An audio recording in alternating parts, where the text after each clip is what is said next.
Lately kita mengalami pattern seperti ini teman ya, ascending broadening wedge. Dan dulu teman kita akan lihat pattern ini in the past history untuk Bitcoin, apakah ini turns out menjadi pattern yang sukses atau menjadi pattern yang gagal. Outcome dari pattern ini cenderungnya seharusnya kemana, itu akan kita bahas di video kali ini. Nah sebelum itu, bagi kalian yang mungkin pengen ngelong atau nge-short, di sini gue bisa rekomendasiin melalui platform BingX ya. Ini adalah salah satu platform futures dengan fee yang paling rendah di antara market yang lain. Salah satu yang gue suka adalah time frame grafik 3 hari, 8 jam, 6 jam ini juga nggak ada teman-teman melalui TradingView, itu harus berbayar. Terus habis itu dia juga ada fitur copy trade yang jarang ada di market yang lain. Nah jadi trading nggak perlu ribet lagi ya, kalau misalnya kalian sibuk kerja atau apa, kalian bisa tinggal copy salah satu trader ini teman, kalian bisa cek profilnya masing-masing ya. Kalau misalkan mereka profit, kita juga akan keikutan teman-teman ya, akan sama-sama tutup posisi, mereka loss juga kita bakalan keikutan juga. Jadi secara bijak ya kalian pilah sendiri lah teman-teman, kira-kira copy trader yang konsisten profit itu seperti apa, kalian bisa eksperimen sendiri melalui platform BingX. Mungkin bagi teman-teman yang tertarik, kalian bisa langsung join BingX, linknya ada di deskripsi di bawah, teman-teman bisa langsung mendapatkan bonus sampai $120. Terus khusus untuk referral BingX gua, di sini gua membagikan hadiah 100.000 setiap minggu untuk kalian ya. Caranya gampang banget, kalau pengen join tinggal aktif chat di dalam grup ini, entah share, signal, TA maupun profit, kalian bisa join grup ini melalui link di deskripsi. Ini pemenang yang minggu lalu teman-teman ya, bisa gue bagiin transfer melalui GoPay atau langsung menuju bank kalian juga bisa ya. Pokoknya kalau misalkan kalian pengen join, ya kalian cukup join grup ini melalui link di deskripsi. Nah, jadi kalau misalkan gue dikasih pattern seperti ini teman-teman ya, apalagi sebelumnya di sini, ini adalah pattern bull, kalian lihat di sini ya. Jadi untuk ciri-ciri ascending broadening wedge ini sebelumnya ini harus adalah pattern kenaikan teman-teman ya. Intinya kita harus mengalami pump teman. Lalu setelah mengalami pump, apa yang dibutuhkan adalah kita mengalami higher resist over time teman-teman ya. Tetapi nggak beda jauh dari resist sebelumnya.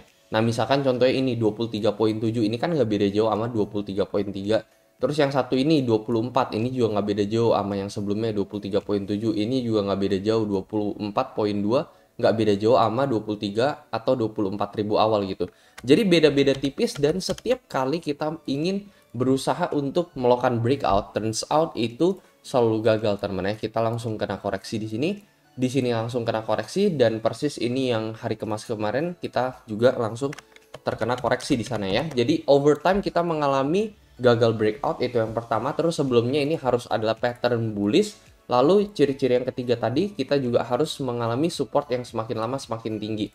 Jadi ini support 1, ini support 2 lebih tinggi dari support 1, support 3 lebih tinggi dari support 2, dan support 4 lebih tinggi dari support 3. Setiap kali kita berusaha untuk breakout, kita selalu gagal, itu juga ciri-cirinya. Dan kita bisa lihat ya contoh-contohnya seperti ini. Jadi ini kalian bisa lihat ya, ascending broadening wedge, ini pattern sebelumnya ini juga ada pattern kenaikan teman-teman di sini ya, pattern bull di sini kenaikan. Habis itu kalian bisa lihat ya ending dari pattern ini kemana sebenarnya di sini ya, kalian bisa lihat ya. Ini endingnya ini adalah targetnya sebenarnya lebih menuju ke atas gitu ya. Chance-nya sekitar 60% teman. Jadi tiap kali kita mengalami breakout di sini C lebih gede dibandingkan A di sini, kalian perhatikan ya. Kita malah mengalami koreksi, terus E lebih gede dibandingkan yang C, kita juga mengalami koreksi, jadi gagal breakout terus. Nah tapi supportnya makin lama makin tinggi nih, B, D, F ini kalian lihat ini makin lama makin tinggi. Jadi kalau misalnya kita lihat sebenarnya kita udah ada di ujung dari pattern ini. Ini kita udah berada di daerah G-nya nih teman-teman ya, udah di daerah confirmation-nya sebenarnya ya, karena ini udah nyentuh 3 poin di sini. Jadi minimal ada 3 titik poin support dan 3 titik poin resist, dimana ya sebelumnya ya kita sebenarnya udah mengalami ini. Bahkan sudah sampai 4 titik poin teman-teman ya, 4 titik poin resist, lalu abis itu kita lihat ini 4 titik poin support di sini ya. Jadi sebenarnya ini udah yang kelima teman-teman ya. Jadi ini sebenarnya udah titik penentuan dan ini akan ditentukan oleh minggu depan teman. Nah kalau misalnya kalian ingat, ini agak-agak dejavu karena apa? Karena dulunya kita juga sempat pernah mengalami ini teman-teman ya. Back in 27 Juli tahun 2022 di sini ya. Sebelumnya pattern bull di sini. Lalu ascending broadening wedge-nya kita mengalaminya kapan ya? Mengalaminya di daerah 8 Agustus ini teman-teman ya. Kalian bisa perhatikan di sini higher support over time di sini ya. 1 2 and then 3 4 di sini kalian bisa lihat ya, supportnya makin lama makin tinggi. Resistnya juga makin lama makin tinggi, diikuti oleh fail break berulang kali. Tetapi endingnya apa di sini ya? Ini endingnya malah kita breakdown teman-teman ya di sini ya. Jadi secara historis teman-teman ya, di bulan Juli tahun lalu ini tuh sempat gagal teman-teman ya. Sama ya, semua ciri-ciri yang gue mention sebelumnya pattern bull, kita mengalami higher support over time dan setiap kali kita ingin berusaha untuk breakout di sini ya, fail and then di sini fail, fail and then yang satu ini last fail, kita langsung terdam teman-teman ya. Jadi itulah apa yang kita alamin teman-teman ya, breakout over time namun selalu gagal teman-teman. Nah, kalau gue sendiri mungkin ngeput chance-nya bukan sekitar 60 teman-teman ya. Kalau gue sendiri prefer lebih ke arah 50-50 teman-teman. Apalagi secara historis sebelumnya Bitcoin sempat fail teman-teman ya, dari area mendekati 25.000 ini. Dan sejujurnya juga saat ini kita mengalami area yang kurang lebih sama teman-teman ya. Jadi di area level 24 sampai 25 ya, 23 sampai 25.000 ini kalian bisa lihat banyak banget resist zone teman-teman ya. Terakhir kali kita langsung gagal dari 25 langsung menuju ke level 15.000. Lalu di sini juga bisa X sebagai salah satu resist yang cukup kuat ya, daerah-daerah seperti ini. Makanya kenapa gue bilang lebih ke arah 50-50 ya, meskipun dari pattern sendiri itu seharusnya 60 dibanding 40 gitu. Terus gue juga masih sempat mention di video minggu lalu bahwa memang kalau misalnya terjadi koreksi temen-temen ya, sampai menuju ke level 21 atau lower dari 21 itu masih fine, itu masih oke banget menurut gue untuk Bitcoin. Itu adalah healthy correction karena so far kita belum mengalami koreksi signifikan yang gue bilang itu bisa berlangsung sampai sebulan bahkan untuk Bitcoin teman-teman ya. Jadi khusus di bulan itu aja kita itu mengalami koreksi teman-teman. Misalkan aja ini koreksi yang terjadi di September tahun 2021, ini kita mengalami koreksi ini sekitar berapa lama? 24 hari teman-teman sebelum akhirnya kita menuju ke level yang lebih tinggi lagi teman-teman.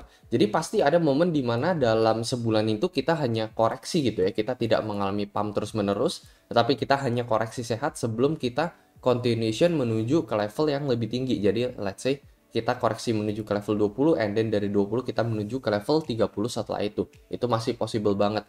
Yang penting untuk perbatasan bull and bear sekali lagi ya tetap sama, yaitu di level 17.000 ini teman-teman ya. Ini adalah perbatasan. Maksudnya apa? Kalau misalnya kita break di bawah level 17.000 maka mindset kita harus berubah juga ya, switching ke bearish momentum lagi, balik lagi menjadi bearish. Selama kita nggak terjun di bawah level 17.000 ini, menurut gue masih ada chance untuk Bitcoin bisa menunjukkan bahwa 15.000 ini memang adalah bottom dan kita akan menuju balik ke level all time high kita teman-teman. Jadi perbatasan untuk kita mengubah mindset kita, apakah kita bullish, apakah kita akan menjadi bearish, itu ada di level 17.000 itu. Dan so far 17.000 ini masih sangat amat jauh dari level 23.000 sekarang. Jadi sebenarnya nggak perlu gitu khawatir gitu ya. Paling itu aja teman-teman untuk video kali ini. Semoga analisa ini bisa membantu. Kalau secara logika sih teman-teman ya, secara logika breakoutnya selalu gagal seperti ini menunjukkan ada pertanda kelemahan gitu ya, pelemahan untuk momentum Bitcoin. Dan bisa jadi terjadi healthy correction untuk Bitcoin itu sih kalau misalnya secara logika. Nah, momen dimana kalian harus waspada adalah ketika kita udah nggak respect higher support ini teman-teman ya. Jadi so far kan kita selalu mengalami support yang semakin lama ini semakin tinggi ya. Jadi kalian harus perhatikan kalau misalnya kita break di bawah level 22.700 ini teman-teman ya. Ini kemungkinan kita bakalan menuju koreksi sehat ya. Sekali gua nggak expect kita bakalan dump seperti ini ke bawah, enggak teman-teman ya. Tapi kita akan menuju ke koreksi yang lebih dalam lagi teman-teman. Tapi masih fine, koreksi sehat gitu intinya. Jadi ya batasnya adalah support ini teman-teman ya. Karena so far kan support kita semakin lama semakin tinggi. Jadi di level 22.8 ini adalah perbatasannya gitu. Kalau misalnya kita break di bawah level 22.800 di minggu depan ya, most likely kita bakalan retest area sekitar ini teman-teman. Area 21.000 sampai area level 20.000. Dan ini masih tergolong koreksi sehat untuk Bitcoin gitu. Jadi bukan berarti kalau misalnya kita break di bawah support ini maka kita akan balik lagi menuju ke level 15-16, enggak teman-teman ya. Tetapi kita akan menuju ke koreksi yang lebih sehat untuk Bitcoin sebelum dia nge-pump lebih lanjut. Paling itu aja teman-teman. Paling itu aja untuk video kali ini. Kalau misalnya kalian rasa video ini membantu, kalian bisa share ke teman-teman kalian. Itu aja teman-teman, dan seperti biasa sampai jumpa di next video.